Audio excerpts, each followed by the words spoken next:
Welcome to the Eat Your Content podcast, your home for all things food and pop culture. I am your host, Rich Herrera. Thank you for joining me. Follow me on socials, Instagram, Twitter, Facebook, TikTok, YouTube, at Rich Herrera and at Eat Your Content. And make sure you like and follow and subscribe on whatever podcast player of choice you use, so you'll be notified of when new podcast episodes drop. Just some programming reminders. Again, we're doing Top Chef episodic recaps all season long. I think we're at the halfway point of Top Chef. So stick around and make sure you are following along so that you get all the recaps and get your Top Chef fill as you want. Joining me again this week on this high holy day of Top Chef fans is a man that's probably no stranger to pop-up restaurants himself, Chef Amadeus. Welcome back, Chef.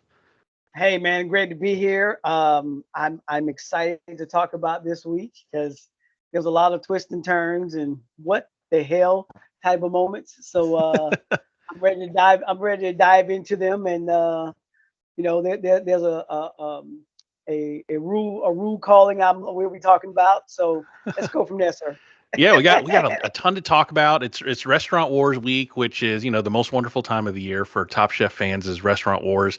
It's the one challenge that has stuck around from the very beginning. Other challenges come and go, but restaurants is a constant, and for good reason. I mean, Restaurant Wars brings out a lot of drama, brings out a lot of the best in chefs. This is where the heat gets really turned up, and it does kind of signal the halfway point. It's almost like other reality shows like Survivor, The Merge. That's when people set their goals to is one, to get on Top Chef, and then two, make it to Restaurant Wars is like that second goal, and then after that, win the thing.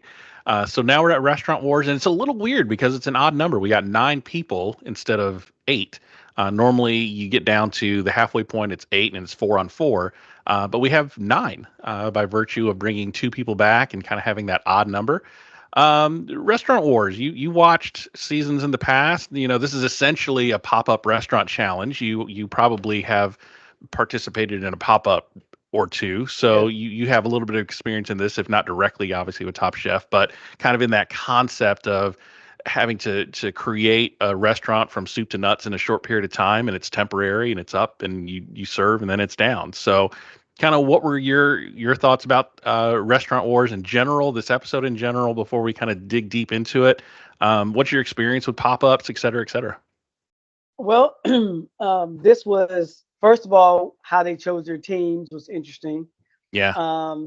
The odd person had a chance to pick what team she wanted to be on, which Yep. my girl. A little bit of an advantage, yeah. Yeah, a little bit of advantage. Like, okay, I'm gonna see who y'all pick. Let me go with that team. But as far as me doing pop-ups, I've worked with several chefs that would do pop-ups, and we would have a lot of fun doing it. And the one thing that is always, always important is to know your role. Yeah. That's it. Okay, if you're the chef and I'm one of the cooks or whatever, I'm just a sous chef and things like that. It's it's supposed to be a team effort. So everybody collaborates and say, hey, this. And you pick your position by your strength.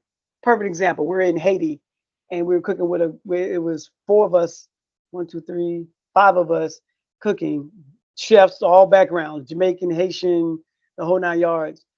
But when it was time to, we all prepped, but when it was time to get in the kitchen and cook, we all picked our parts. One guy said, well, I'll do saute. The other one said, I'll do this and we'll do that. And we were racking out food. I mean, just letting it flow. The people that was expediting, great person to expedite. One, we didn't speak Creole. And number 2, they knew the culture better than we did. So we can cook. So everybody just and when I tell you worked as a cohesive team, you think we've been working together forever and ever. Amen. That's important to have that good teamwork, cohesiveness, and everything like that. So I was looking forward to seeing that in this Restaurant Wars. Like we talked about last week, Restaurant Wars is the best thing about Restaurant Wars. As soon as it's over, the food seems to get a little bit better because there's no middle anymore. It's all either the top or the bottom. That's that's where you go at. That's right. That's right. Have you ever been asked to create a pop-up concept from soup to nuts in under 24 hours? I'm gonna go with no with that, sir. I'm Yeah. going now. The closest I've done to that, I do a door knock session. I do it at people's homes, but I also do it at restaurants, and that's a lot of fun for me because I go in, look at their menu, and I make a whole new menu out of what they have, and I work with their cooks and their staff to create a whole new menu and serve it. And I'll do that in a day. I come in one day and say, hey, I want to do this, this, and this, go in and prep and knock it out the ballpark. So, but it's always fun to do things like that. But if I'm doing a pop up like they do, nah, bringing in furniture and everything like that, it takes a good team to do that. Yeah. Yeah. So we meet up at Discovery World there in, I think, in Milwaukee, in Wisconsin, and they mentioned about going back to basics with Restaurant Wars, or going back to the OG Restaurant Wars. We're a season removed from World All Stars, which I'm not for sure if you watched that one, but World All Stars Restaurant Wars was very, very different. They didn't have to create a restaurant in terms of like having to pick out furniture and plants and pillows or whatever. It was basically a team cooking challenge, and they used a 3 Michelin star restaurant, Core by Claire Smith there in London, and they didn't have to really train wait staff. They were using their award-winning wait staff, so it was really just a cooking competition. But here, back on U.S. soil, back in Wisconsin, it's back to the OG Restaurant Wars. They got to pick their concept, and then they go to a rental place, a rental space, and pick out their furniture, pick out the design, and all of that. So personally, with Restaurant Wars, I was fond of last season's where it was just the cooking. I mean, the high caliber of cooking that was on last year's Restaurant Wars was insane. And I kind of find the picking of plants and pillows a little bit boring, but restaurant design plays an important part in the overall aesthetic of a restaurant, right? You've I'm sure worked in some restaurants, or helped open some restaurants. Talk to me about the non-food side of things in terms of the design of a restaurant. So one of the things that you have to realize is your furniture. Are you looking for people to spend time at your place? Are you looking people to, dip in, dip out? Like if you go to a cigar bar, their couches are designed for you to be there for a long time. It's comfy and everything like that. In restaurants, you have to look at, the design of the restaurant, the flow of the restaurant, from the front door to the tables to the bathroom to the kitchen, and even in the kitchen, what's your flow in the kitchen? Your tables, are you looking for a bunch of two tops? You're looking for four tops, booths, patio. I mean, it determines how your everything's going to flow. Because one of the things I always ask folks that they're ready to open up their restaurant is, it's a simple question: is how much does that chair make you per hour? Somebody's gonna be sitting there for 2 hours. How much is that gonna make you? And they're like, well, I don't know. Well, those are the type of things that you have to know about, not just the food. Because if you take over a restaurant because you can cook good, yeah, that's gonna be rough on you. But if you don't, you need to know the aesthetics, the labor, um, food costs, labor costs, furniture, just everything, maintenance, the whole 9 yards. And as my chef told me in cooking school, if you can't fix it, don't break it. So so you have to be that type of chef that can fix things, know how to maneuver, and maneuver not just in the kitchen, but in the front of the house, the back of the house, bringing in the right furniture so people can sit down. The floor, because if you have a floor that is like with a lot of, some people like to put the bricks leading up to the front door. Well, if your clientele are women and they have high heels, what's going to happen if they trip and fall in front of your front door? Yeah. Now what? Yeah. So it's a whole lot of that goes into it from behind the scene. And like I said, a lot of people, well, I want to be a chef at a restaurant, but do you know all the numbers? That's what it's going to take to do that. And those chefs on on Top Chef, They know the numbers because they work in restaurants, come own restaurants and everything. But under that pressure, and the other thing too is putting your idea in somebody else's hands. That's the scary part. Yeah. Yeah. I mean, Yeah. you cook a dish, but somebody else is serving it, Right. or you lay it out and somebody else is serving it, somebody's passing it, the whole 9 yards. It's a scary thing. So there's a lot to do outside of knowing how to cook in the kitchen. Right. Cooking is the easy part. That's the easy part.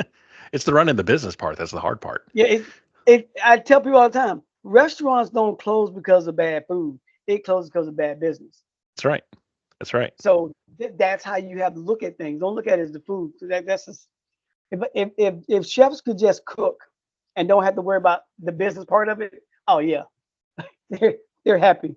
Yeah. And that's one thing I like about the Restaurant Wars episode is it measures all of that within a chef, right? Just not just the cooking, but how do they imagine a layout? How would they essentially pitch a restaurant to investors, right? So while I'm not a fan of watching them pick out pillows and cushions and plants, I understand that it is a vital part of kind of measuring the holistic view of a contestant. Well, it's like Tom told him, give me your concept, and once you tell me what your concept is, make your food and your whole concept be cohesive. Don't Right. tell me I'm doing this, this, and this, and your food doesn't match your concept. Yeah, and I think that's the theme of the episode tonight is not just restaurant wars, but cohesiveness. I think was the name of the game, and we'll talk a little bit more about that. So, the challenge in restaurant wars is to create a three-course meal with two choices, at least two choices per course, so six dishes total. And then, as we alluded to, the teams divided themselves up into teams of four. Usually, they draw knives or it's at random, but here they kind of sized each other up and kind of gravitated towards each other, which I thought was interesting the way it broke out. So Amanda and Danny apparently have worked together in every team challenge, so they obviously gravitated towards each other. And then let's see, there Dan and Savannah, and then Michelle was the odd one out, and she was the winner of the last elimination challenge, so she got the choice of where she wanted to go. So Amanda and Danny, and then you had those two teams broken up. So you had, let's see, Kalina, Laura, Manny, and Sue on one team, and then you ended up with Danny, Amanda, Dan, Savannah, and Michelle on the other. So Michelle's kind of saw where the teams laid out and decided to go with Danny, Amanda, Dan, and Savannah. On paper, I don't see one team having an advantage over the other. I think both of them were pretty evenly matched up based on challenges in the past this season. What did you think of how it broke out, how these teams broke out? Like I've said this before, it's all about execution. I don't care who you have on your team, it's about execution.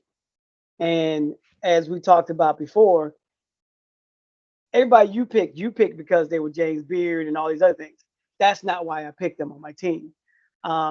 So it for me, it's the passion, it's what I see personally in their background, in their just a good feeling for me, and that's how I pick my team.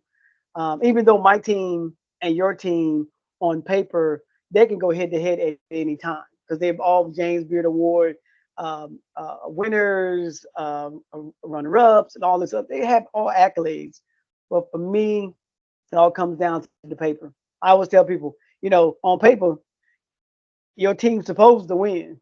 On paper, you always got to play the game to find out who really wins. Right. Well, now And we're that's how this is. yeah, now we're 8 episodes into this new season, so we kind of have known entities throughout the season so far. And looking at the team of Kalina, Laura, Manny, and Sue, you have Kalina and Sue that just came off of Last Chance Kitchen. They're both cooking really well. You have Laura that's done really well, and then Manny has won. I think he won the first kind of couple or three challenges. So you look at that team, and 8 episodes in, if all you had to go by was their resume on Top Chef, good team. And then you look at the other team of Danny, Amanda, Dan, Savannah, and Michelle, and you have Danny, who's the technical wizard of the group, and he killed it on the architect challenge. And then you have Amanda that just comes up with these really neat, creative combinations that you don't think about. You have Dan, the local guy that's won a couple of challenges in the past, and then you have Savannah that's starting to emerge, and then Michelle. Obviously, Michelle's been killing it. So you look at that team within 8 episodes, and that's a good team too. So I look at these two. I think they're pretty evenly matched, even though one team has a body advantage with Michelle. Doesn't necessarily mean that they're going to be better. So with Restaurant Wars, one thing that you want to look at with Restaurant Wars is concept, right? Concept is everything. If you don't have a concept, if you don't have a good cohesive concept, you're not going to win, because if you don't have a concept, uh, the dishes can't coalesce around anything. There's no stickiness to the dishes. There's no North Star.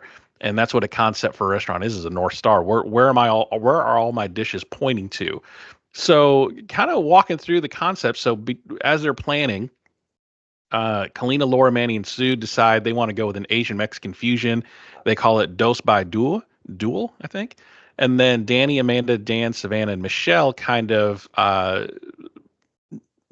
surround themselves with like this water seafood theme, and they call it channels, as these like channel of rivers or channels of water connecting everything together. What did you think of these concepts? Well, with who do I start with? Well, with channels, I was looking for m- a lot more seafood and different plate designs. Um, I was looking for just a little bit more. Um, what's the word I'm looking for? It was, yeah, I just looking for a lot more. Um, and then with the other one, as they, I get what they say. What's the word that means the same thing in both languages? I Hmm. get that. But did you put everything on the plate from both cultures and not just put a cilantro leaf and say it's Mexican? You know what I'm saying? Yeah, Kristen You called know, that out. Hmm. I need more than just saying, well, look, there's a cilantro leaf on there, so we merge the two flavors. No, it got to be a little bit more than that. With channels, like I said, with channels, I was very excited to see what they were doing because I like seafood. I like cooking with seafood. I like to see chefs of that caliber push the envelope a lot, a lot, lot doing that. Some of them did that. Oof, yeah. So we'll get into that later. But like I said, being cohesive, we'll talk about that as well. But yeah, Yeah. so like I said, I was looking for, especially with Manny. I'm always pulling for Manny and to do something extraordinary with his background, with his culture, and because he puts it on the plate. He puts his culture on the plate at all times, and that's what I like about him. Yeah. So as they're planning out their menu, Dose by Duel, Team Dose, I'll just call them Team Dose, they decide to forego a traditional dessert final course. So they go basically with three savory courses. I don't think that was a smart choice. I think when I heard that, I was like, I don't know. And thinking, of course, that in Top Chef's past, dessert has been the nail in the coffin for a couple of chefs. I didn't, but you're running a restaurant, you got to have dessert. All restaurants serve dessert. So what's that? How's that different than a restaurant wars? So I disagreed with them going with all savory and no dessert. How did you feel about that? Well, there's a chef friend of mine that in Brunswick, Georgia. His philosophy is you got to tame the beast, and the beast is the customers. When he had his restaurant, he didn't serve sweet tea, and Hmm, people are like, but you're in the South, you got to serve sweet tea. No, I right. don't. It's my restaurant. I can do what I want to do. You see what I'm saying? So Yeah, yeah. it's a choice that was made, but you have to live with that choice, good, bad, or indifferent. And Right. that was the shit. But as customers, you can't be mad at what the chef chose to do.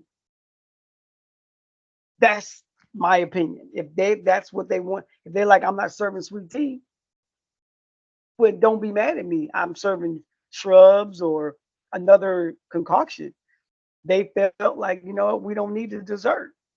But would Now, you have done it? Would you have foregone dessert in favor of three savory dishes in a restaurant wars type competition? Or would you want like that sweet finish? Like for me as a consumer, I've just eaten a bunch of savory dishes. I crave something sweet at the end. So if I was presented right? with a menu that had no dessert, I would have been like, what's going on, man? So, I mean, would you have done that? I mean, I get what you're saying with a chef can do what they want. They got to live with the decision, good, bad, or indifferent. But would you have made that choice? I don't think I would have, because for me, the way I cook my dinners, when I do dinners, any dinner I'm doing, I like to finish with something sweet, and I like it small. I don't like a big dessert. I Right. like to go up. I start off with appetizers, go up, hit that peak of the entree, and then come, I may do a little booze bouche and everything like that. But go up and then come down. When I come down, because I don't want my clients to feel like it's Thanksgiving, like they're Right. so full. Like, no, no, no, no. Just something, because when you eat a good meal, you just need a little sweetness. You don't need a 6-inch piece of cake and 3 layers. No, no. I just think you need something that's just gonna wet that whistle with sweetness. Whether it's a creme brulee, a small creme brulee, whether it's like for me, everybody know I do a smoked stuffed strawberry with a cheesecake filling. It's sweet, simple, flavorful, and it sits on the palate. So I would have did a dessert. Now, could it be that none of them are good at desserts? I mean, it's possible. I think Kalina said that she can make a dessert, but she would prefer not to. So it is possible that none of them make a dessert, or none of them I'm that are way. good at that.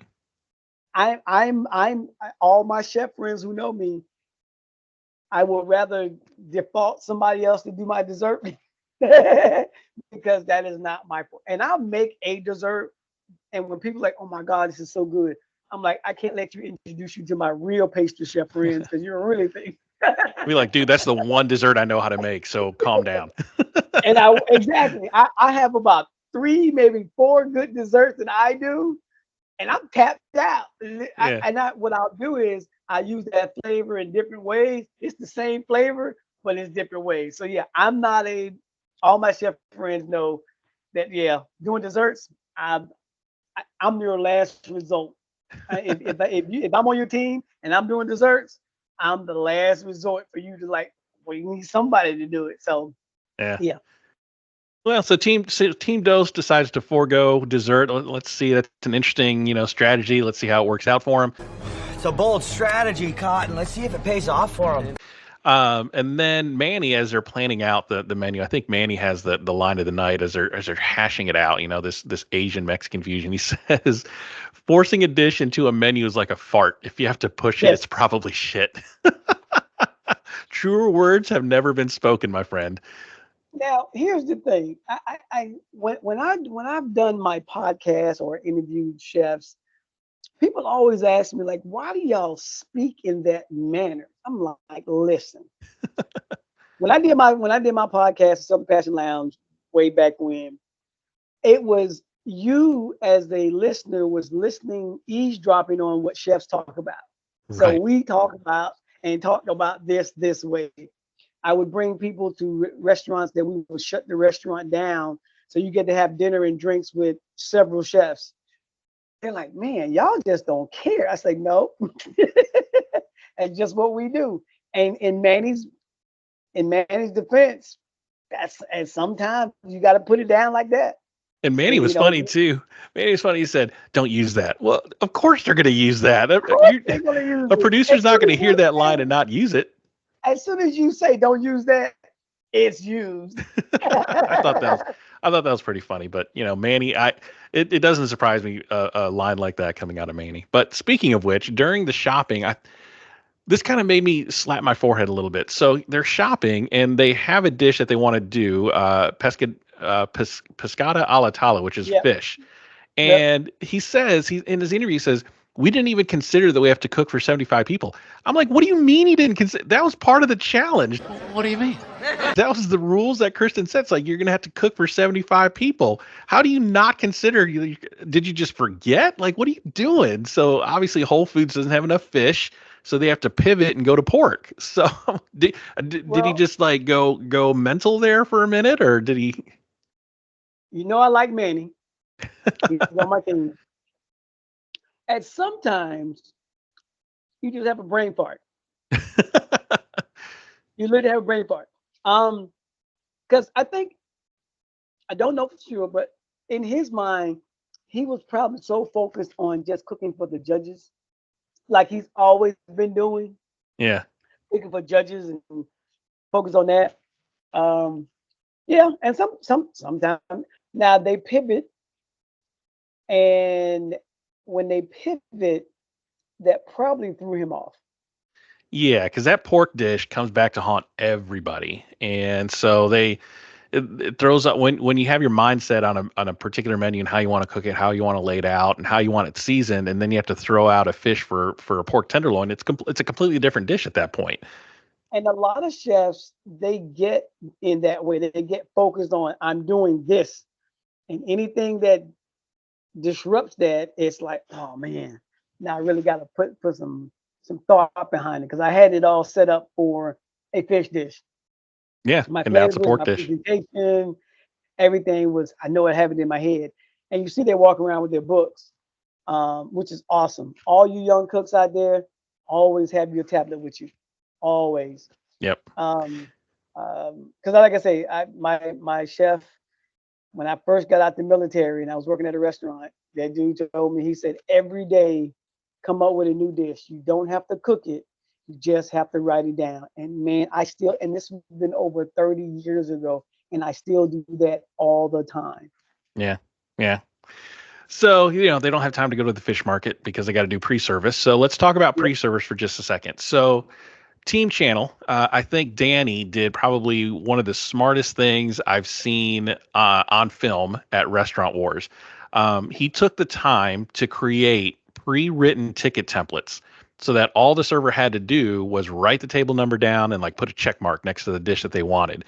I thought that was genius because we see what happened with Team Dose when they didn't do that and how much of a mess that became. So that had to have saved a ton of time on back in the kitchen and not having to decipher, handwriting or somebody writing, beef instead of tartare and trying to figure out what it is that they wanted if you got two beef dishes on the menu. So smart move, did you think? Or Well, here's the thing. Those guys are they chefs on that level. Well, chefs in general, we've been doing this for a long time, so we see the accident coming 5 miles down the road, so we get ready for it. Yeah. That's what we do. We get ready for that coming. That's why on Friday and Saturday nights, man, working on the line on a Friday and Saturday night, this is my philosophy, and I'm sure a lot of other chefs and cooks feel the same way. We're going to get our ass handed to us because it's Friday and Saturday. So I'm going to prep enough to do that. We're going to be in the weeds. I know I'm going to be in the weeds, but don't you put me in the weeds. Right. That's the kick. I know I'm going to be in the weeds because it's Friday and Saturday, but I don't need you to put me in the weeds because of something you did or did not do. Right. And Manny saw in his experience, hey, I know how sometimes the front of the house mess up tickets and everything like this here. So to eliminate all that, boom. Now, what I would love to see is actually who finished first. Who's finished service first? Yeah. Did Channel or do it? You see what I'm saying? Because Yeah. then you'll know in their head they planned everything out. Yep. There's no video, everybody finished at the same time, but that's not how that happened. Right. So, I mean, if you're a future Top Chef competitor or looking to be in Top Chef, I mean, take note. I think Danny is the epitome here of controlling the controllables, right? So he like you said, he can't control that he's in the weeds, but he can control how to get out of it or how to prevent getting into the weeds to begin with. Yep. And I thought this was a genius move. So Good job for him. So we get to meal service, and when we look at the teams, Team Dose, you have Kalina that is has the executive chef role. So she's expediting, calling out orders, making sure everything looks good before and tastes good before it leaves the kitchen. Then you have Laura's front of house, that's the face of the restaurant. And then on Team Channel, you have Danny filling that executive chef position, and then Michelle is running front of house. So the way the judging is done a little bit differently this year, I thought was really nice. I thought they had 8 judges total, so they had the 3 that are there, Gail, Tom, and Kristen, and then they have Kwame as a guest judge, and Stephanie Izard, former Top Chef All Stars and winners, on there, and then they have 2 local chefs that are judging. So they have 8 judges total. They split up. They go to the restaurants at the same time, and then they switch. And that way, I thought was really great, because if you're going in there first, then the restaurants haven't had a chance to get in the weeds yet. But then you switch and you go in second, what they call the turn. You're probably 2 hours into a 4-hour service. Now they're in the weeds. How do they act when the VIPs come in and all that? So I thought that was a really good way to judge things. Usually they'll all go to one restaurant, eat, and then they'll all go to the next restaurant and eat. But this time they switched and then compared notes at the end. So I thought that was really interesting. What'd you think? Well, and that's the thing too. That turn, oh man, that turn can either learn from the first part or you don't learn from the first part. Right. Because when you first start, that you got your restaurant full. Okay, cool. Let's get these tickets out. There will be some mistakes. There'll be some hiccups or whatever. But if your expediter and your the front of the house is working cohesively together, we can make some things happen. Right. You see what I'm saying? So Yeah. if the expediter, now one thing is I noticed that no one did, and I'm a big fan of this. I used to work at a restaurant and we would do this. We would have like a sorbet, okay? Some weird tasting sorbet. If we're stuck in the weeds, okay, and the ticket time is going longer, the longer you sit with nothing in front of you, the more you complain. Yeah. The angrier you get. Right. So this restaurant, and I do this as well, is they will send you out a sorbet. It may be a tomato cucumber sorbet. I've done the tomato cucumber sorbet. I've done, an orange and mango sorbet. Just a palate cleanser, just a little bit for a conversation, and it wouldn't be all the same. It would be different. Everybody got different ones, so it'd be a conversation. That give me 5 minutes without you thinking about where's my food. There is something in front of you. You see what I'm saying? Yeah. And because you can't get in the weeds, get backed up. But if you have a communication, cohesive team, making things that come together like that, you wouldn't have that issue with, like they said, I've been sitting here for 25 minutes, haven't gotten anything. Michelle hasn't come to the table like she's supposed to on a regular basis. Yeah. Those little things will keep your customers at bay without them like, okay, nothing to do. Man, it's taking us 15, 20 minutes. Now they notice the time. Yeah. But if you entertain them, that's like when you get kids, little babies, give them some keys.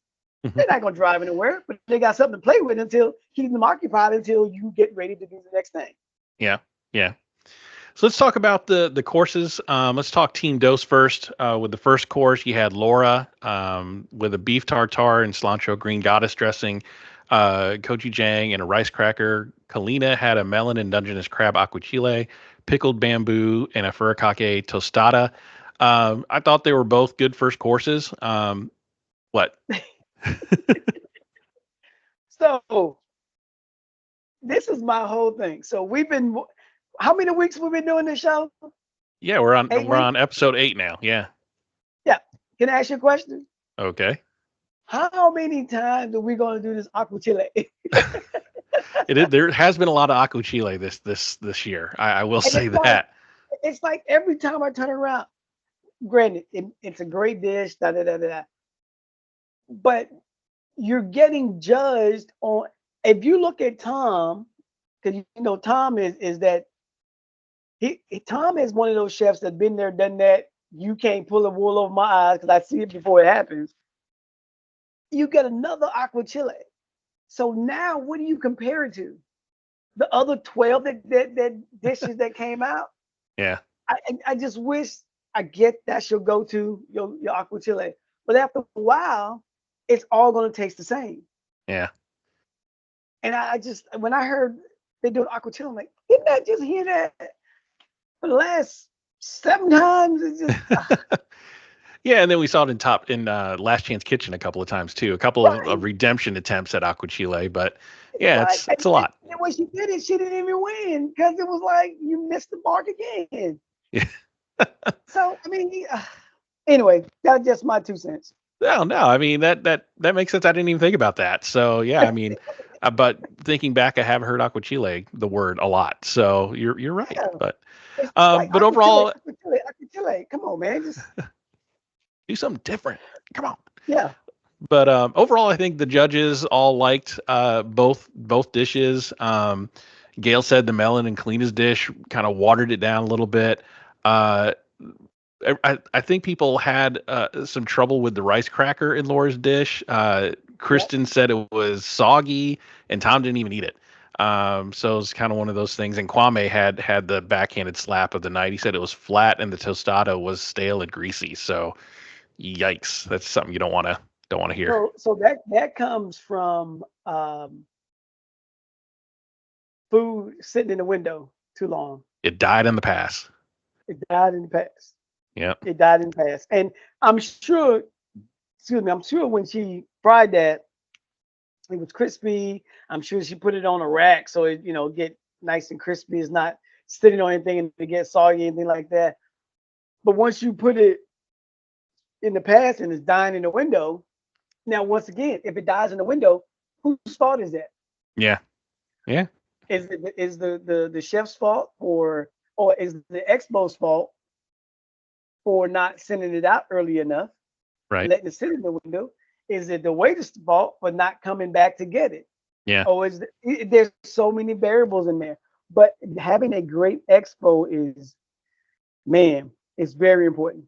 And the Yeah. expo can be, I believe a good expo knows how to cook every dish because they know how long everything should take.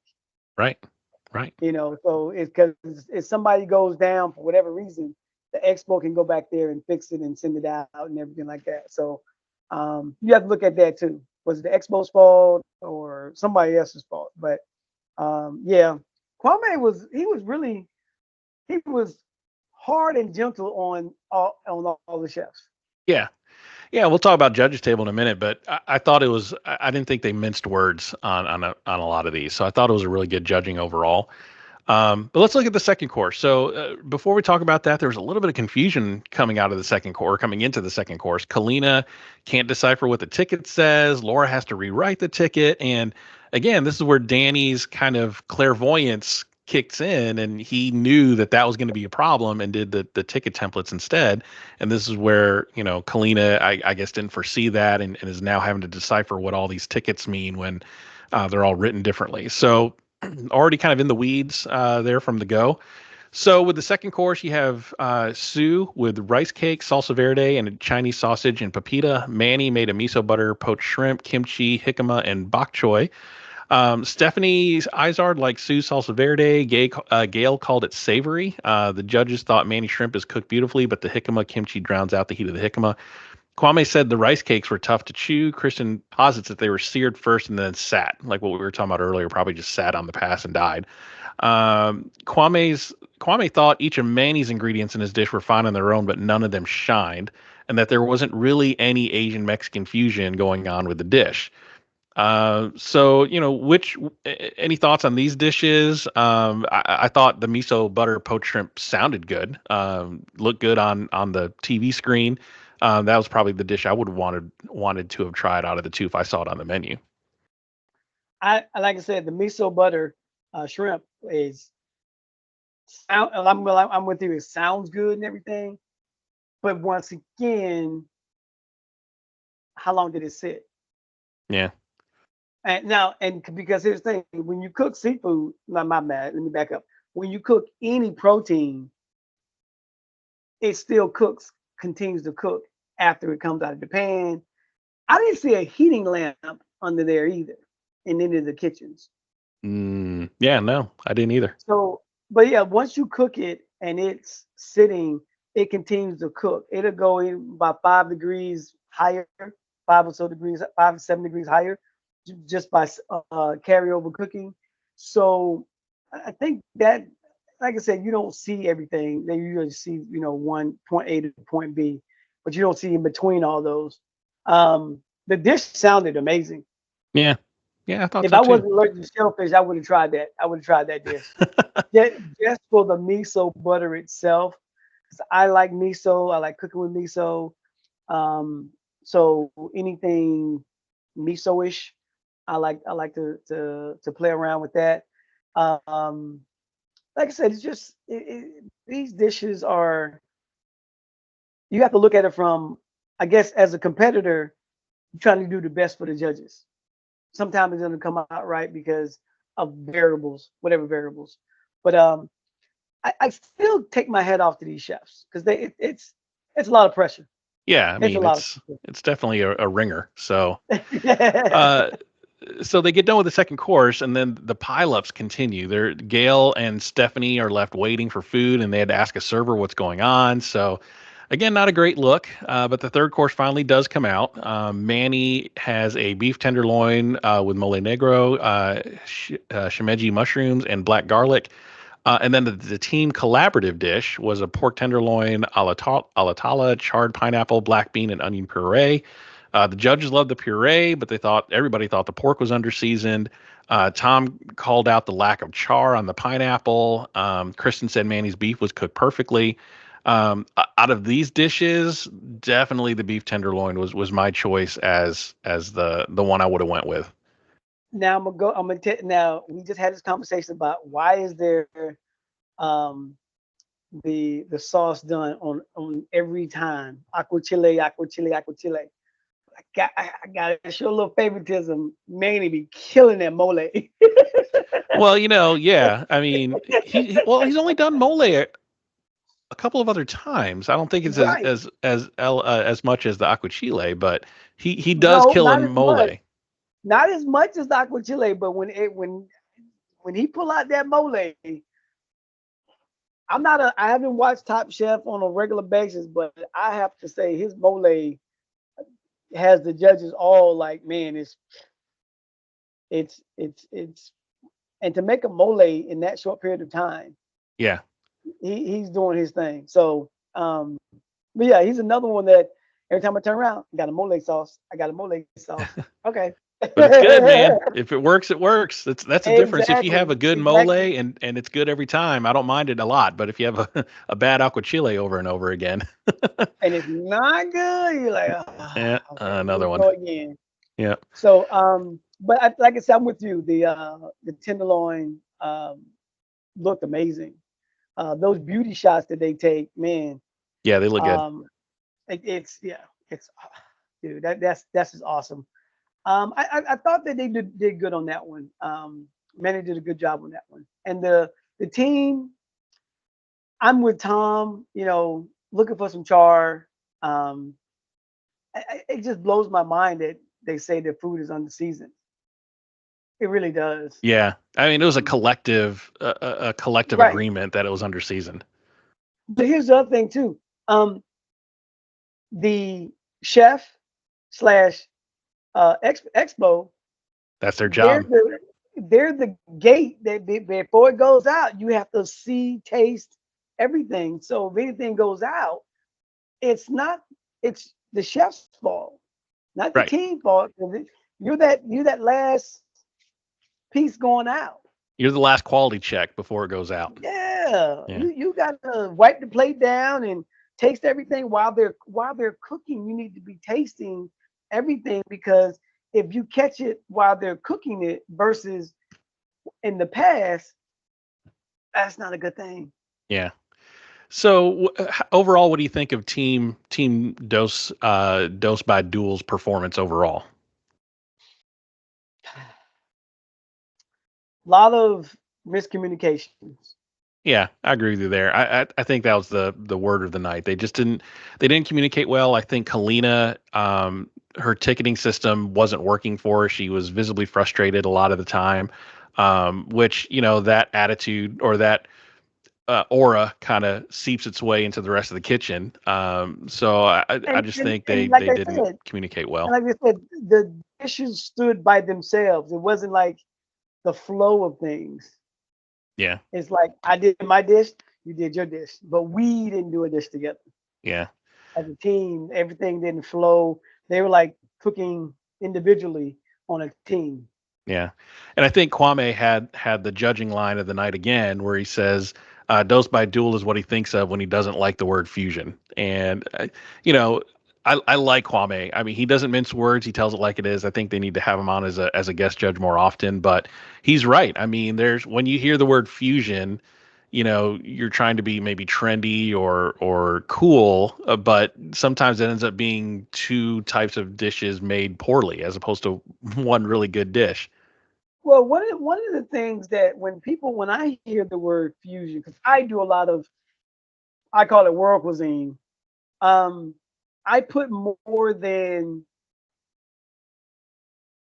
the mainstream ingredient in there. You know what I mean? So like Yeah. when people say you do Asian food, whatever you think of Asian food, it's fried rice, it's these different sauces and all this stuff here, versus digging deep and find the culture. One chef in Seattle told me when I was learning how to do Japanese cuisine, he said if you learn the culture, the food will come easy. Right. So every cultural food that I know how to do, I learned from somebody of that culture. I always tell them I want I want to cook like I want to learn the recipes that your grandmama did. That's what I want to do, not what's in the recipe, anything like that. And that that way, when you go to do some fusion things, you have knowledge, personal knowledge. You learn about the culture, why they do what they do, how they do it. Why I mean, just so many different things, and all that comes out on the plate. And and people like when I was learning how to do Japanese cuisine in Seattle, I did a dinner, and it was I was learning how to do Japanese cuisine from a chef that he worked for a company that all the food going to Japan, they did it, Yeah. and that's how I learned Japanese cuisine. And then when I did a Japanese dinner, a infused dinner, the lady Tomoko from Wajimaya was like, "How long have you been doing this?" I said, Yeah. "About 8 months." She's like, "You did a really good job."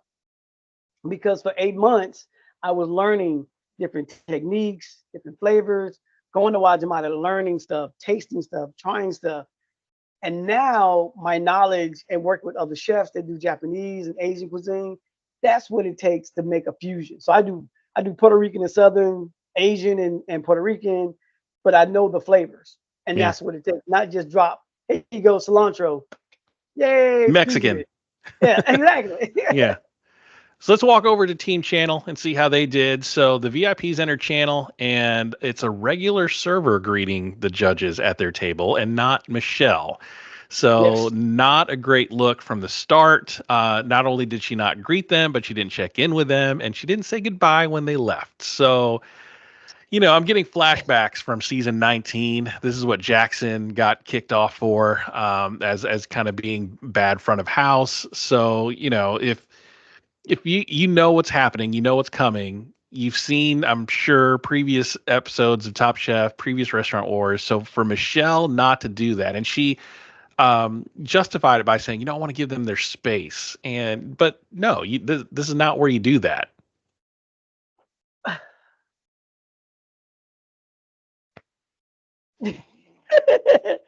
I think Michelle, she knew she made a mistake because they asked her about it. She said, "Yeah, Yeah, yeah, it did it."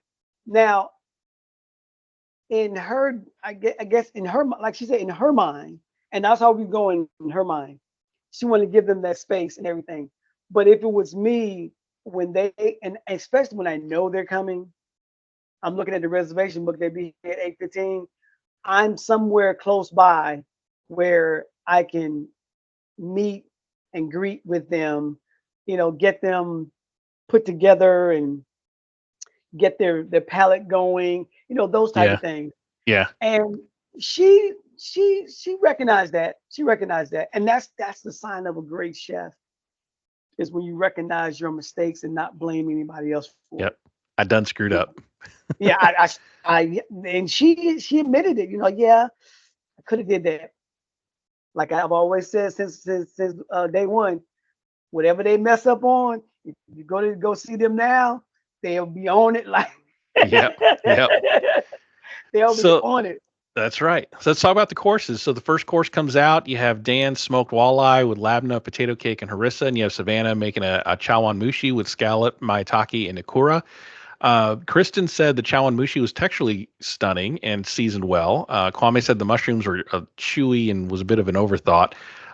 Guest judge Eric Williams liked the playfulness of the flaked fish of Dan's smoked walleye, and Stephanie thought the mushrooms overpowered the delicate natures of the scallops and the chawan mushi. So, of the two, I thought the smoked walleye looked the best and would probably be my pick for the appetizer of the first course. What do you think? Um, that would have been a hard choice for me, just because I like mushrooms. Love mushrooms. But the Dan's dish, he had me at smoked. Yeah, for sure. I think that's what got me too. Like I've never had a chawanmushi, so I would want to try one. But man, I love a good smoked fish, and being that it's kind of local to Wisconsin, I wouldn't have been able to pass that up. Well, that's the other thing too. Dan has been doing amazing cooking, so maybe it's a favoritism thing. I want to try all his dishes because he's doing a great job He's doing really well. at putting. What I like about Dan is he's putting Wisconsin on the map. Hmm. He's doing a great job at representing his environment. What Wisconsin has to offer, the whole 9 yards. It's like I agree with that. they go fishing, they go fly fishing. So his walleye, boom. You know, when he did the supper club, boom. I know what this is because I grew up doing this. So I think Dan is doing an amazing job representing the flavors of Wisconsin. Yeah, definitely. I agree with that because I kind of want to go to Wisconsin now, which I think is the point of Top Chef landing in a city is to help boost that kind of tourism of that area. I never would have put Wisconsin on my radar as a place to go to eat, right? So And not they're doing look, a great and not job, just go to Wisconsin. Look, not just go to Wisconsin. I want to call Dan. Like Dan, I'm gonna be there in about 3 days. right? Let's go hang out. That's right. So let's talk about the second course. So Team Channel decided to do three mains instead of just two. So Right. Michelle did a fried catfish with a dirty rice cake. Danny did his play on a New England clam chowder using carrots instead of potatoes. Man loves his carrots. He went on a Oh, soliloquy about carrots. So yeah. grilled carrots with Old Bay clams and thyme, and then Amanda did a vegan gumbo with zerbs, greens, grilled mushrooms, and kombu. I thought that was kind of a risky choice to do a vegan gumbo in a seafood kind of theme. Of the three, man, that fried catfish looked good. I love a good fried catfish. I like a New England clam chowder too, but I like it with, traditional. I like it potatoes and hearty, and I don't know if I could have gone for the carrots. But I probably would have went with Amanda's just because it would have piqued my curiosity with the kombu and having that kind of flavor of seafood without having meat in it. Kind of a risky choice, but what did you think? Well, I like that she picked the vegan because if everybody's doing meat and she's doing vegan, it makes her dish stand out a little bit more. For good or for Um, bad, you know. for good, for good. I mean, if it's a really, I've had some really good vegan food, amazing vegan food, and I tell you this, when I left that vegan restaurant, I was like, holy crap! I did not know vegan can be this flavorful. The presentation was just amazing. So like I said, a good vegan, I love cooking. I love doing vegan dishes because I think it takes a little bit more passion to put out that flavor out of a vegan food than somebody just have a good steak. Yeah. So that's why I was like, okay, yeah, I like. Now don't get me wrong, Michelle, that's my girl. Yeah. Love me some Michelle. I would have tried her dish, twice. But like I said, the vegan it stood out for me. I have a lot of have a couple of vegan chefs that I really like conversating with, so that when I'm doing my vegan dish, it's true to what it is. It's totally true. And there's two of them that I really work with. One up in DC, Chef Ariel, and one in Memphis, Chef Marissa Baggett. She's a sushi chef, a vegan sushi chef. Oh Oh my wow. God. Oh yeah. Anyway, she's amazing. So that's why hers stick out to me a lot, because it takes more to get that flavor out of everything. Yeah. But like I said, they all three of them was great dishes. Between, yeah, I don't know. I probably, look, if I was in a restaurant, I probably got all three of them. Give me one of each. Yeah, One of just each. give me one of each. But Michelle, like it's like I've told you before, she's like why I picked her, Manny, Danny, all those, because of the cultural thing that she does. She's a pit master doing Southern foods on a whole nother level, and make it just sing, not sing, but sing. And her flavors are just amazing. So yeah. Yeah. Let's talk about the third course. So the third course, they Team Channel went with the traditional desserts. So Danny and Amanda collaborated on a dish. They did a honey custard, jasmine tea, and citrus gelée with a buckwheat crumble. Dan did maple cremeux, blueberry and caramel. I would have dove headfirst into Dan's because I love a maple-based dessert. So without even hesitation, I would have gone with Dan's dish for dessert. One thing that I thought was pretty funny was Tom Colicchio said he didn't get enough maple in Dan's dish, and then Kwame said, yeah, it was missing maple, but he also said the plate was missing food as he Yeah, he ate it held the all. bowl up like, Yeah, and then he held the bowl up. It's like, yeah, I was missing maple, but look, empty bowl. So was it really missing anything? I mean, at that point. So but what did you think of once the desserts? again, once again, that boy Dan is killing him for Wisconsin. And you notice he's not on my team. But I still like him. I still Yeah, like him because he's truly representing his town. His yeah, yeah, he's doing a great job. I think all the dishes that they did for desserts were great, creative. Um, and when you were maple syrup, I like maple syrup. I really like maple syrup. I do a plethora of things with maple syrup, from making salad dressings all the way to desserts, entrees, the whole nine yards. Yeah, it's just a good thing to use. And yeah, if you can manipulate the flavors of a maple syrup to go from savory all the way to sweet, yeah, then for sure. kudos to them. I mean, one of my favorite Kudos. cookies are those like maple leaf shaped cream cookies. Oh, those are so Yeah. good. I love those. Yep. Yep. So for sure, Dan won me on the dessert course with that maple cremeux. I hope that's on his menu now, because if I ever go to his restaurant, I'm going to be asking for that because it looked really really good. So overall, with Team Channel, the judges thought there was no clunker dishes in it at all. But Tom said it wasn't really cohesive. Just a bunch of ideas, and Eric, one of the guest judges, said it was a restaurant that had too many egos with everyone trying to shine. Did you feel the same way with Team Channel, or did you feel it was a little bit more cohesive, or did they call it like an American seafood restaurant and then just kind of barely held on to that theme throughout? Well, they they called it a seafood restaurant, and they cook seafood. And I think if so, what would have made that channel a little more cohesive if everything they used was um, flavorful from the beginning to the end. Everything led to each other. Like, you get your first course, and you take one of those flavors from the first course, add it to the second course, and then Yeah. you do your second course, and then you pick a flavor from that course and take it over to the third course. That's you see how I'm saying? It just Right. follows over and over again. But you could do your own thing. But it's like, okay, if you use cilantro for the first one, I take it over here and do something with that, and then the next person takes something, maybe the maple syrup or whatever, and go over to the next one.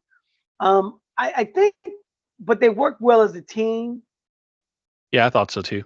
You know what I'm saying? Yeah. So is it cohesive through the food, or is it cohesive through personalities? I didn't think they had egos. I thought they were just trying to do their best dish for this competition. Yeah. Yeah. I'm gonna do this, I'm gonna do this, and I'm gonna make sure that it's good. Yeah. So, but like I said, we didn't have the opportunity to taste everything. So all we know is what we saw and what Right. they said. Right. So, but I like this team anyway. I like that team. Yeah. So let's talk about judges table for a second. I thought it was a really good judges table. The judges thought overall that cohesion was a problem on both sides, on both teams. But they thought all the dishes were great. So nobody's going home. And this is, again, what I said last week is nobody's going home because of bad dishes. Everybody cooked their proteins correctly. It may have been under seasoned or flavor profiles didn't quite, match up, but there were no technical mistakes, just differences of opinion in flavors. I thought it was kind of interesting that the front of house on Team Channel with Laura's mishaps wasn't addressed.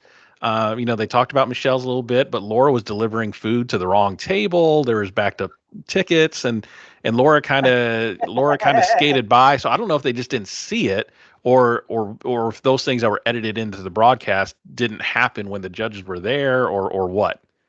Well, could it be that she addressed them first, unlike Michelle? So they noticed. More glaring, yeah, yeah, You know what I'm saying? So Laura was right there. Michelle was absent. yeah, So I mean, it's yeah, you know, nothing. I'm gonna tell. I guarantee you this: every chef on any show, they did the show, but they can't wait to see how they cut it up. yeah. Because editing is where the show happens, right? Anybody can Oh make yeah, anybody can make you look editing. like anything in editing. Oh, dude, when I won on the Food Network, I literally was like, I was watching other episodes to see how things were being cut up, and then when my show came out, because they don't give you a preview of, hey, this is what it looked like. No, Right. you see it the When same time everybody else everybody sees else it. sees it, Yeah. and I was like, oh wow, they picked that up. Oh, they showed that picture. Oh, so yeah, it was. And then you have to explain to the audience what happened. Like on mine, the donkey ran away and everything like that. But what they didn't know, the reason why the donkey ran away was because it got spooked by a drone. So, but yeah, like I said, a lot of chefs are looking to see how everything's cut up because they can turn it to say make you the villain, the sweetheart, or Yeah. whatever your personality, all that good stuff. So, but like I say, overall the judges did a great job at not holding back and saying what it is, and I like that. May not like it, but at least they're on their from their point of view, they're giving you honest feedback because Yep. they want you to do better. And if nobody tells you, hey, you messed that up and there's a little technical skill, you need to go work on that, this, and that, that chef will never get better. Yep. So Just after look at some, what's the name with the collard with the green dessert? oh 9 years right, ago, yeah, yeah, now she go over here and win. that's right. She could win this thing. So after some deliberation, the judges decide that Team Channel wins Restaurant Wars. So Team Channel, I agree with that. I think Team Channel had a better run kitchen. I think they were putting out better food overall. Even though both kitchens were a little had some cohesive problems, I think Channel did a better job of trying to get their theme to work a little bit more than the Asian Mexican fusion one. So there's still a winner though. So Dan was picked as the overall winner of Team Channel and of this episode. So that was basically mostly based on his walleye dish, where they said it was a great representation of a regional seafood dish and represented Channel's concept the best. So Mhm. Team Dose, there had to be an eliminated chef, and the judges decided that Kalina would once again be eliminated. So this is her second time getting cut, and basically they kind of put the onus on her as having all these unseasoned dishes coming out and not a kind of fully realized dish, especially with that pork dish. I think they really took her to task with that. Um, because that was the team dish and she saw it, tasted it, gave her thumbs up and sent it out unseasoned and uncharred pineapple.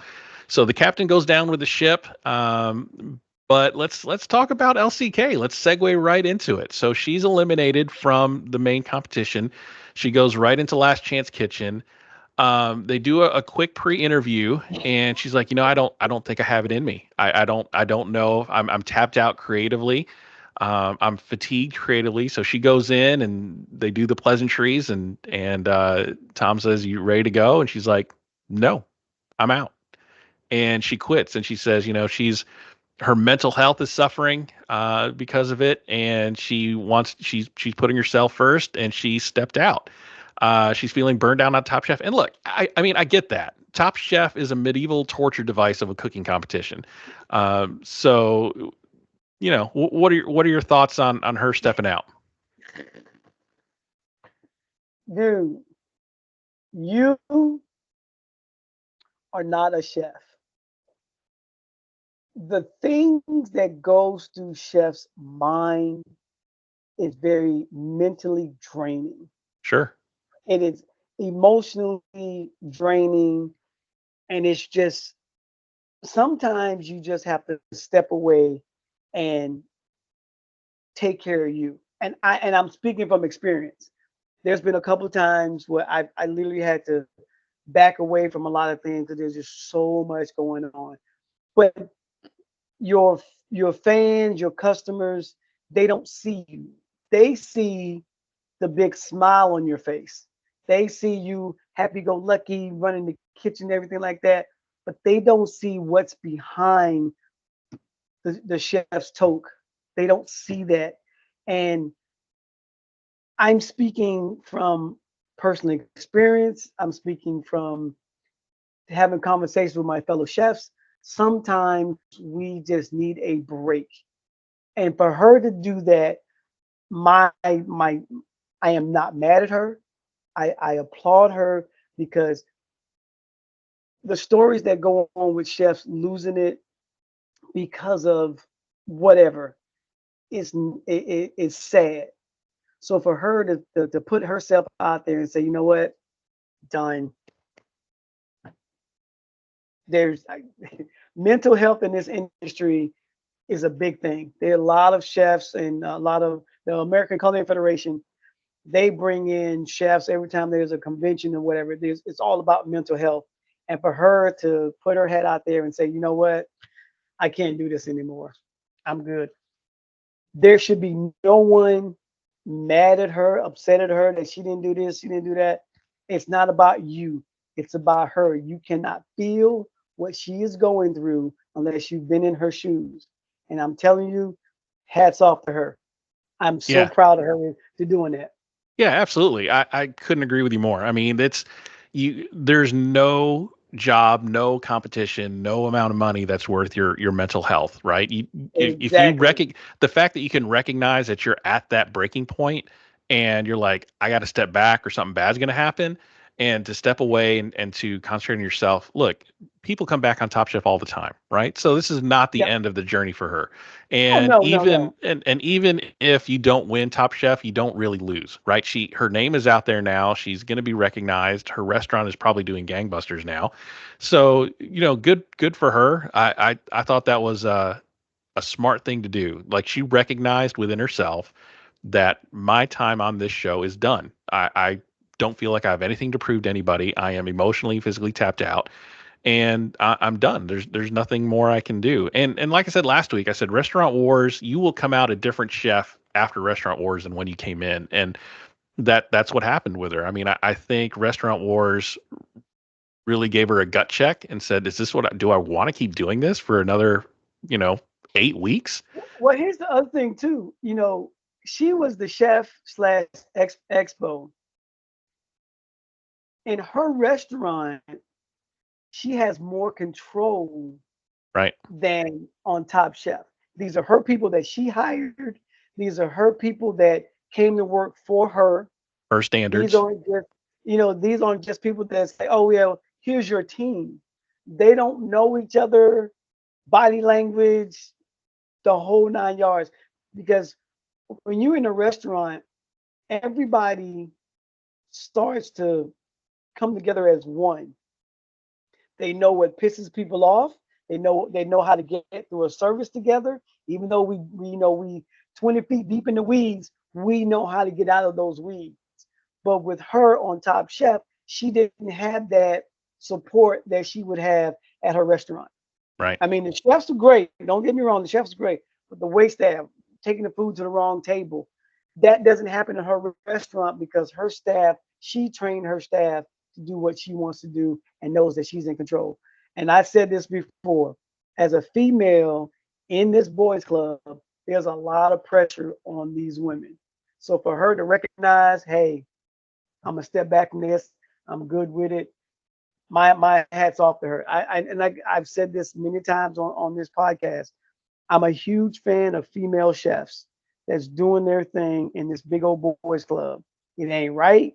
It's just how it is. But to see a female chef doing her thing, my hat goes off to her. And her and a lot of chefs that I know, female chefs that I know, are doing their thing. So did I miss not seeing her cook? Yes. Even though she's not on my team, I still missed her cooking. Yeah, she was doing really great in LCK, and I feel like if she decided to stay, I think she could have fought back and got back Yeah. in. But let's talk about the competition now. So, we after that announcement, you kind of look over at Kevin, you kind of look over at Rosica that's over there in the audience or in the peanut gallery there, and everybody's shell shocked a little bit. So Kevin looks at Tom Even and goes, Tom was like, I don't know what to do. This has never happened. yeah. So Kevin looks at Tom and goes, "All right, so what's the twist?" As if this were planned out. And Tom's like, "No, I didn't know this was going to happen." But the show goes on, right? So Tom needs a competitor. And I even checked. I was funny. I was watching it. I was watching this on Peacock, and when I saw that happen, and Kalina walks out, and Kevin's like, "What are we going to do?" I actually paused it and checked to see how much time was left in the episode. I'm like, "Is this it? Are we done?"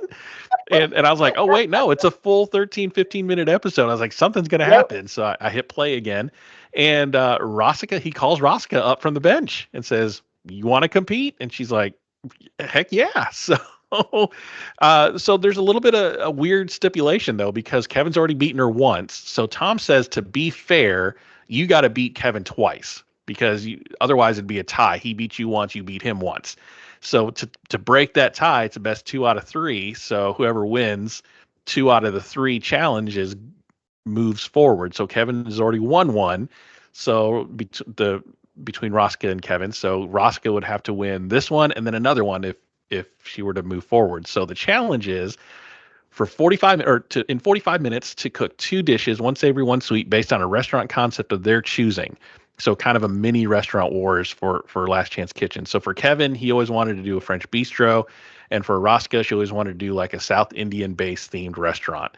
So before we get into the dishes, you mentioned earlier that you didn't like something about LCK. So what's going on? What's going on? You know what? Hold that thought. We'll talk about it after we talk about their dishes. Okay. So 45 minutes, I mean, they're cooking up a storm. I don't think I've seen these two more focused or determined than in this particular LCK. I thought they were cooking on another level, especially with what they had to do in 45 minutes. So Rosica, for her savory dish, cooks Mangalore fish curry with a string hopper, which was pretty cool. Tom kind of called it an Indian spatzel after he saw it being cooked. And then for her sweet dish, she made a yuzu custard with berbere spiced fruits and cashews. So Kevin, his savory dish was a beef tenderloin, classic dish, beef tenderloin, pomme puree, a duxelle, Vinjon sauce, and hazelnuts. And for his sweet, he did roasted strawberries and raspberries with basil oil, fleur de sel crumble, and chantilly mascarpone, and a vanilla tuile. So Tom tastes both dishes, and Kevin beats Rosica. Kevin wins. Talk about having your hopes dashed against the rocks. You get pulled off from the bench. Say you got to win two. You don't win this one. And the reason why is with the curry, she did not normally with the curry, you cook the fish or the protein in with the curry. She said for her restaurant concept, she wants to kind of highlight the fish. So she cooked it separately. She seared the shrimp and the fish and then put it, with on top of the curry. And Tom was like, look, you just basically turned the curry into a sauce. And again, it's that cohesion, that theme of cohesion. He thought it didn't coalesce. They didn't come together. The fish didn't pick up the curry flavor, and the curry didn't pick up any fish flavor. It was just a cooked piece of fish on top of some curry, and that's what sent her home. Agree? Disagree? I agree. I think that. So here's the thing. A couple things. So it was her concept, and that's how she wanted to do it. But she served it to a chef that in his head it should have went together. Now, at her restaurant when she does it, anybody tries that dish, they will love it, just love it to death. Yeah. But I'm with Tom. This is a fish with a sauce. Right. Those flavors. There need to be a bridge. You hear him talk about that. A bridge of flavors between the fish and the curry. That's what you do. Because it's like when I tell people about chicken wings. People say, "Oh, they got the best chicken wings." Take the skin off of a chicken wing and try the chicken by itself. Right. There's no flavor there. Right. All the flavor, the sauce and everything is on top. Yep. That's why Tom wanted her to cook that fish in the sauce, so it gets it all the way through and all that good stuff. But like I said, it was restaurant wars, and that was her theme for her restaurant. Now, your buddy, on the other hand, he showed up. Look, I'm telling you, Kevin is killing it in Last Chance Kitchen. Where was this Kevin in the earlier part of the season? Where were you? This is how I expected my number one draft pick to cook from day one. And now he's doing that. And what I love about Last Chance Kitchen is it forces you to really focus in and cook without overthinking. And then if you're able to make it out, you take that mentality with you for the rest of the season.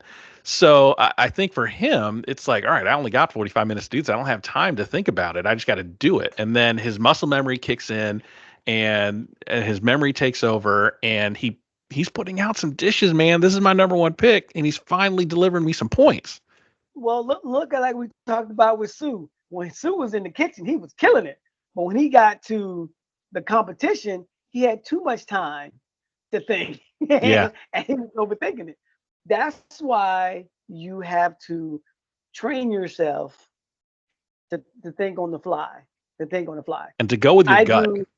When I do my door knock sessions, show up at people's house, show up at restaurants, and just cook whatever they have in their restaurant, they're like, wow, where did this come from? Just winging it. And so like I said, he had his concept in his head and he put it on the plate, and he did a great job doing it.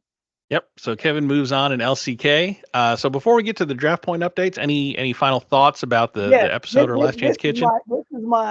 Before we get to the points, this is my thing that's been bothering me. Rosica. Do I get dinged for Rosica not winning? She was supposed to be in the game. No. So no negative points for losing Last Chance Kitchen. No, you're good. In fact, the points are a little weird. Points are going to be a little weird this episode. So we'll listen, when Rosica lost, I was like, is that on me? She wasn't even supposed to be. No, you're good. You are good. Okay. All right, so the draft point update. So it's a little bit weird because there's no quick fire, so there's no quick fire winner, and there's not really a top of the judges table or a bottom of the judges table. There's just a winning team and a losing team. So the only points that get awarded for this episode is the elimination winner, which is Dan, my guy. I get 7 points. And there's no bottom, so there's no negative points for elimination. So nobody's getting -2 points because they were on the losing team. It's just the way it is. Last chance, and then of course, last chance kitchen winner gets 2 points for last chance kitchen wins. So Kevin also gets +2 points for my team. So really, the only points I get awarded are for the elimination winner for Dan and the last chance kitchen winner Kevin is 2. Nobody gets negative points. Nobody gets negative points because that would have that would hurt us both, you more than me. So, so when we look at the episode totals, I actually win one. I get 9 points, 9 points to 0 for you. So I actually win an episode. How about that? That's fun. But the overall episode total, you're still well into the lead at 70 points, and now my total with my 9 comes up to 31. So we are in the thick of it now. We got about, we're about halfway through, so still a lot of cooking left to go.